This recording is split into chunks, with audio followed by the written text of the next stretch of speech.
আমাকে ম্যাক্সিমাম সময় বাড়ি থেকে পালা থাকতে হয়েছে আর কান্দাপাড়া জেলখানায় থাকতে হয়েছে, কিন্তু কখনো এই ইউনিয়ন ছেড়ে চলে যায় না। এত বিপদের মধ্যেও অনেক মানুষ বলছে তো রফিক সাবধানে চলো, সাবধানে চলো। আমি বলছি উপরে আল্লাহ আছে, মানুষের কোনোদিন অন্যায় করে নাকি, একমাত্র আল্লাহর উপরে আস্থা রেখে বিশ্বাস রেখে রাস্তায় চলেছি।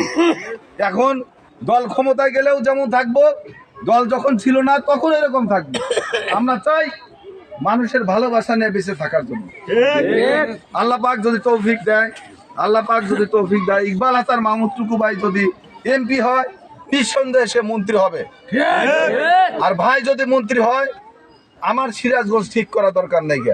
আমার আশা আছে আমার সয়দাবাদ ইউনিয়নের মানুষ যাতে শান্তিতে বসবাস করা লাগে করতে পারে, তার জন্য যা যা করা দরকার আমি করবো ইনশাআল্লাহ। যা যা করা দরকার আমি করবো। এই সয়দাবাদকে মাদক মুক্ত করবো, মাস্তানি থাকবে না, মানুষ যাতে স্বাধীনভাবে চলাফেরা করতে পারে আমি সেই ব্যবস্থা করবো। তাতে আমার বিরুদ্ধে যে যা করতে পারলে করবে, তাতে আমার কিচ্ছু যায় আসে না। আমি এটা করবই।